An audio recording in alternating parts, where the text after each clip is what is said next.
Hello dear learners, कैसे हैं आप सब। तो डियर आज का जो क्लास है ना, हम लोगों का क्लास 8 का ज्योग्राफी है और चैप्टर 4 है कृषि। ठीक है, तो ये जो है ये इसका लास्ट चैप्टर है ज्योग्राफी हम लोग का कंप्लीट हो चुका है क्लास 8 का। अगर आप अभी तक नहीं देखे तो आप हमारे प्लेलिस्ट में जाके देख सकते हैं। तो चलिए डियर स्टार्ट करते हैं। तो ये इसका सेकंड पार्ट है।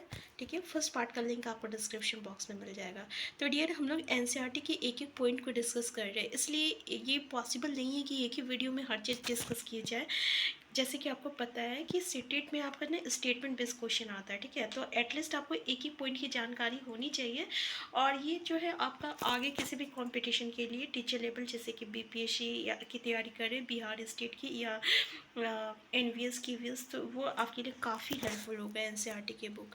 तो स्टार्ट करते डियर। तो हम लोग यहाँ तक डिस्कस कर चुके थे जहाँ हम लोग कृषि के प्रकार देखे थे। ठीक है, तो हम लोग एक बार फिर से इसको थोड़ा सा रिवाइज करते हैं कि कृषि के प्रकार में जो है ना, कृषि दो मुख्य प्रकार में जो है हम लोग इसको वर्गीकृत करते हैं, मतलब बांटते हैं। एक होता है निर्वाह कृषि होता है, एक वाणिज्यिक कृषि होता है। देखिए निर्वाह कृषि में होता है क्या, निर्वाह कृषि मतलब जो कि अपने परिवार की आवश्यकता के लिए जो हम लोग कृषि करते हैं, जो खेती करते हैं, उसको हम लोग आपका निर्वाह कृषि कहते हैं। ठीक है, जिसमें कि हम लोग देखते हैं कि हम लोग घर के ही लोग जो रहता है वो अपना कब जाता है, अब जो भी कुदाली उदाली से खोदेंगे, ठीक है ना, और फिर उसमें अपना आवश्यकता अनुसार जो कृषि होती है वो हम लोग लगाते हैं और खुद पारिवारिक श्रम कर उसका उपयोग करते हैं। तो इसको हम लोग क्या कहते हैं, निर्वाह कृषि कहते हैं। तो ये जो निर्वाह कृषि होता है ना, ये दो प्रकार का होता है। एक होता है गहन निर्वाह कृषि होता है और एक आदिम निर्वाह कृषि होता है। ठीक है, तो गहन निर्वाह कृषि में क्या होता है ना कि किसान जो रहता है एक छोटा सा ज़मीन पे क्या करता है, वो साधारण औजार, मतलब जो औजार जैसे कि हम लोग कुदाली ले लिए, ठीक है ना, इस तरीके का औजार से जो है हम लोग खेती करते हैं। तो इसमें हम लोग धूप वाले दिन में क्या करते हैं ना, से देखिए धूप वाले दिनों से युक्त जलवायु और वन मृदा वाले खेत में हम लोग क्या करते हैं, एक वर्षा में एक से अधिक फसल उगाते हैं, जिसमें कि चावल हम लोग का मुख्य फसल होता है। इसके अलावा अगर हम लोग लगाते क्या क्या है, तो गेहूँ हो गया, मक्का हो गया, दलहन और तिलहन। ठीक है ना, तो गहन कृषि जो रहता है कहाँ कहाँ होता है, तो जैसे कि दक्षिणी में, दक्षिणी पूर्वी में और पूर्वी एशिया में। ठीक है, तो ऐसा प्रदेश में जो रहता है आपका गहन कृषि की होता है। ठीक, नेक्स्ट है आपका आदिम विभाग, आदिम निर्वाह कृषि। तो देखिए आदिम निर्वाह कृषि में स्थानांतरित कृषि और चलवासी पशुचरण शामिल है। मतलब इसके अंदर जो है ना, इस तरीके के दो तरह का कृषि होता है। एक स्थानांतरित होता है और एक होता है आपका जलवासी पशुचरण। ठीक है, तो स्थानांतरित में क्या होता है, देखिए ये जो अमेजन बेसिन के सघन वन क्षेत्र, उष्णकटिबंधीय अफ्रीका और दक्षिण पूर्व एशिया और उत्तर पूर्व भारत, तो ये जगह याद रखिएगा आपका अमेजन बेसिन के वन क्षेत्र में, उष्णकटिबंधीय अफ्रीका और दक्षिण पूर्व एशिया और उत्तर पूर्वी भारत, इस भाग पे जो है ये प्रचलित है। यहाँ पे वर्षा जो रहता है ना, बहुत ही भारी वर्षा होता है। और ठीक है, तो इसलिए जब वर्षा कहीं भी ज़्यादा रहता है तो आप देख सकते हैं कि वहाँ पे वनस्पति पेड़ पौधे जो है जल्दी उग जाते हैं। तो वर्षा को तो इसमें हम लोग क्या कहते हैं करते हैं कि वृक्ष को काट कर जो रहता है उसको हम जलाकर उसको क्या करते हैं, साफ़ कर देते हैं, और फिर उस राख को क्या करते हैं, मिट्टी में हम लोग मिला देते हैं। और तब हम लोग क्या वहाँ उगाते हैं, जैसे कि मक्का हो गया, रतालू हो गया, आलू हो गया, कसावा हो गया, इस तरीके का फसलें को हम लोग उगाते हैं। तो इससे क्या होता है ना कि उसकी भूमि का जो उर्वरता होता है ना, वो आपका मतलब कि उर्वरता जो रहता है वो बढ़ जाता है। और जैसे ही उस भूमि का उर्वरता खत्म हो जाता है तो उस भूमि को हम लोग कुछ समय के लिए छोड़ देते हैं। ठीक है, और तो स्थानांतरित कृषि को कर्तन एवं दहन कृषि के रूप में भी हम लोग जानते हैं। जैसे कि अभी हम लोग 1 साल कृषि किए, ठीक है, 2 साल कृषि किया, उसके बाद देखिए रहे कि उस ज़मीन जो है बंजर हो गया, तो हम लोग कुछ साल के लिए उसको क्या करते हैं, छोड़ देते हैं। तो इसको स्थानांतरित कृषि को हम लोग क्या कहते हैं, आपका कर्तन एवं दहन कृषि भी कहते हैं। तो याद रखिएगा कर्तन एवं दहन कृषि के रूप में हम लोग किसको जानते हैं, तो स्थानांतरित कृषि को जानते हैं। ठीक है, देखिए ये बहुत ही इंपॉर्टेंट है, इसको याद रखिएगा। इसमें से क्वेश्चन आपका पूछा जाता है कि स्थानांतरित कृषि जो है ना, अलग अलग जगह पे अलग अलग नाम से हम लोग जानते हैं। अगर हम लोग झूमिंग बात करें तो उत्तर पूर्वी भारत में जो स्थानांतरित कृषि है उसको हम लोग झूमिंग नाम से जानते हैं। ठीक है, और मैक्सिको में हम लोग मिल्पा नाम से जानते हैं, ब्राज़ील में रोका नाम से जानते हैं, लद्दाख में मलेशिया में हम लोग लद्दाख नाम से जानते हैं। तो ये बहुत इंपॉर्टेंट है, हम आपको बता देते हैं। यहाँ से एनसीईआरटी में कई बार क्वेश्चन पूछा गया है। ठीक है, तो मैक्सिको मेक्सिको में मिल्पा, और ब्राज़ील में रोक्का, और मलेशिया में जो लदांग, और झूमिंग उत्तर पूर्वी भारत में हम लोग क्या कहते हैं, झूमिंग कहते हैं। क्लियर है ना। स्थानांतरित कृषि। नेक्स्ट हम लोग का जलवासी पशुचरण। तो इसकी में क्या होता है ना, अर्ध शुष्क और शुष्क प्रदेशों में मध्य एशिया और भारत के कुछ भाग जैसे राजस्थान हो गया, जम्मू कश्मीर हो गया, तो ये सब भाग में जो है ये प्रचलित है। इस प्रकार की कृषि में पशु चालक और पशुओं के साथ चारे और पानी के लिए एक स्थान से क्या करते हैं, ये दूसरे स्थान पे जाते हैं।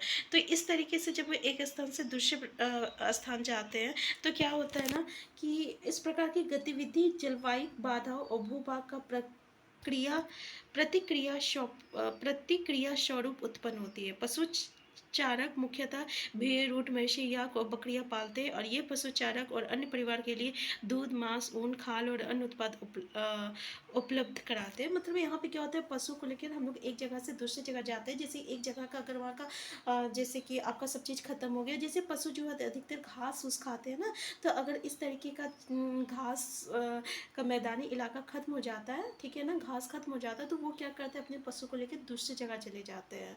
ठीक है। तो जलवासी पशुचारण मत का ऑलरेडी समझ में आ रहा है कि हम लोग पशु को एक जगह से जब दूसरी जगह लेके जाते हैं, तो इस तरीके का हम लोग इसको हम लोग क्या कहते हैं, जलवासी पशुचारण कहते हैं। क्लियर है ना। नेक्स्ट ये थोड़ा सा यहाँ पे प्रोनाउंसिएशन में प्रॉब्लम हो गया हमको। नेक्स्ट है आपका वाणिज्यिक कृषि। अब देखिए वाणिज्यिक कृषि क्या होता है, जैसे कि हम लोग उसमें दो देखे थे, एक निर्वाह कृषि था, एक वाणिज्यिक कृषि होता है। ठीक है। तो वाणिज्यिक कृषि में क्या होता है, हम लोग फसल उत्पादन और जो पशुपालन करते हैं ना, वो हम लोग बेचने के पर्पज से करते हैं। जैसे कि हम लोग का जितना खाना रहेगा खा लेगा, उसके बाद उस हम लोग क्या करते हैं, वो बाहर वही हम लोग का आमदनी है, और उसको हम लोग अपने बिजनेस पर्पस के लिए यूज़ कर रहे हैं। ठीक है। तो इसमें क्या होता है ना कि विस्तृत कृषि क्षेत्र और अधिक इसमें बहुत ज़्यादा पूंजी का उपयोग लगाया जाता है, बड़ी बड़ी मशीन का यूज़ होता है, क्योंकि बड़े बड़े पैमाने पर जब हम लोग फसल का उत्पादन करते हैं तो ये मतलब कि इसमें बहुत लेबर का ज़रूरत पड़ेगा, बहुत आपका बहुत सारी ज़मीन होती है, तो इसमें जो है कोई लेबर वर्क नहीं कर सकता, इसलिए हम लोग मशीन से इस कार्य के लिए मशीन का उपयोग करते हैं। ठीक है। इसके साथ साथ हम लोग जो है यहाँ पे जो हाइब्रिड रहता है ना, हाइब्रिड सीड्स, उसका भी इस्तेमाल करते हैं। इसमें क्या है कि आपका मिश्रित कृषि और रोपण कृषि शामिल होती है। इसमें किस तरीके की कृषि होती है, तो मिश्रित कृषि होती है और रोपण कृषि होती है।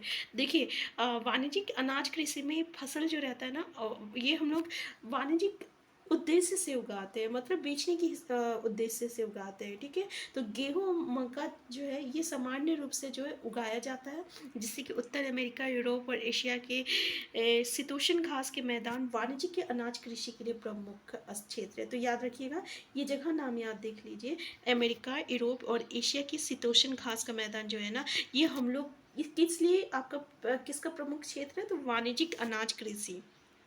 यहाँ पे जो है सैकड़ों हेक्टेयर के बड़े फार्मों से युक्त विरल आबादी वाले हैं। ये अत्यधिक ठंड वर्धन काल को बाधित करते हैं, और केवल एक ही फसल, यहाँ पे केवल एक ही फसल उगाया जाता है, काफ़ी बड़े सैकड़ों हेक्टेयर जगह पे जो है ये फसलें जो है उगाई जाती है। नेक्स्ट है आपका मिश्रित कृषि में भूमि का उपयोग भोजन व चारे की फसलें उगाने और पशुधन पालन के लिए किया जाता है। मिश्रित कृषि मतलब जहाँ पे हम लोग भूमि का उपयोग जो है आपका भोजन उगाने के लिए भी, और चारे जो होता है ना, जो हम लोग पशु को देते हैं, उसको उगाने के लिए भी हम लोग उपयोग करते हैं भूमि का, और साथ साथ यहाँ पे हम लोग पशुपालन भी करते हैं। तो यहाँ जैसे कि यूरोप हो गया, पूर्वी संयुक्त राज्य अमेरिका हो गया, अर्जेंटीना हो गया, दक्षिण पूर्वी ऑस्ट्रेलिया हो गया, न्यूजीलैंड हो गया, और दक्षिण अफ्रीका में ये जो मिश्रित कृषि आपका प्रचलित है। मतलब यहाँ पे हम लोग फसलें भी उगा रहे हैं और साथ साथ पशुपालन भी कर रहे हैं। ठीक है। देखिए रोपण कृषि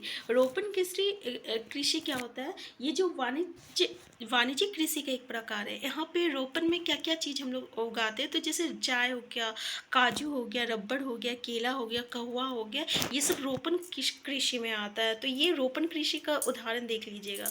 इसको हम लोग बहुत ही बड़े पैमाने पे लगाते हैं, और इसमें पूंजी का और श्रम का, मतलब कि लेबर का बहुत ही ज़्यादा ज़रूरत होता है। ठीक है ना। तो इस कृषि में परिवहन जाल के विकास की भी अनिवार्य अनिवार्यता। और परिवहन जाल मतलब कि ट्रांसपोर्टेशन सिस्टम का भी यहाँ पे पूरी तरह से उपयोग होता है, बहुत ही ज़्यादा यहाँ पे ज़रूरत होता है। तो रोपण कृषि का मुख्य क्षेत्र विश्व के उष्णकटिबंधीय प्रदेश में पाया। अब यहाँ पे कहाँ पे होता है, तो उष्णकटिबंधीय प्रदेश में रोपण कृषि होता है। जैसे कि अगर मलेशिया में रबड़ है, ब्राज़ील में कहवा है, भारत और श्रीलंका में चाय है। तो ये याद रखिएगा, ठीक है, कि रबड़ कहाँ है, मलेशिया में, ब्राज़ील में क्या है, कहवा है, ठीक है, और भारत और श्रीलंका में क्या है, चाय है। क्लियर है, तो ये इंपॉर्टेंट है, तो ये याद रखिएगा, ठीक है ना। रोपण कृषि समझ में आ गया। अब मुख्य फसलें में क्या क्या उगाया जाता है, जो कि हम लोग अपना आवश्यकता के लिए जो है हम लोग आवश्यकता के लिए विभिन्न प्रकार की जो फसलें उगाई जाती है ना, ठीक है। तो जैसे कि गेहूँ, चावल, मक्का, बाजरा, ये सब जो होता है ना मुख्य फसलें होता है। जूट और कपास जो रहता है ना, ये रेशेदार फसल होता है। चाय और कहवा जो होता है ना, ये पेय फसल होता है। अब देखिए ये इंपॉर्टेंट है, याद रखिएगा। मुख्य फसल क्या होता है, मुख्य खाद्य फसल क्या होता है, जूट और कपास रेशेदार फसल क्या होता है, और पेय फसल क्या होता है, ठीक है, फसलें क्या होता है। चाय का हुआ पेय फसल, जूट और कपास रेशेदार, और गेहूँ, चावल, मक्का जो है, बाजरा, ये मुख्य खाद्य फसलें हैं। क्लियर है ना। अब हम लोग क्या करने वाले हैं, चावल, गेहूँ, इसमें कुछ कुछ इंपॉर्टेंट चीज़ रहता है, जैसे कि इसका टेम्परेचर क्या होना चाहिए, किस जगह पे होना चाहिए, कौन सा कंट्री जो है इस पर जो है आपका नेक्स्ट है आपका कपास, फिर पटसन, ठीक है। तो डियर आज हम लोग यहीं तक रखते हैं, क्योंकि नेक्स्ट पॉइंट में हम लोग यहाँ पे एक एक चीज़ जो है एक आपके चार्ट के अकॉर्डिंग जो है मैं आपको समझाने की कोशिश करूँगी, जहाँ पे आपको याद होना इजी हो जाएगा कि कौन चीज़ जो है किसके लिए क्या इंपॉर्टेंट है और कौन जगह पे ये ज़्यादा उगाया जाता है, ठीक है। तो डियर आज के क्लास में हम इतना ही रखते हैं। चैनल में नए हैं, सबसे पहले चैनल को सब्सक्राइब कर लीजिएगा। वीडियो हेल्पफुल होगा तो प्लीज़ लाइक शेयर करना मत भूलिएगा। हम फिर मिलते हैं, तब तक के लिए स्वस्थ रहिए, खुश रहिए, अपना ख्याल रखिए। Thank you.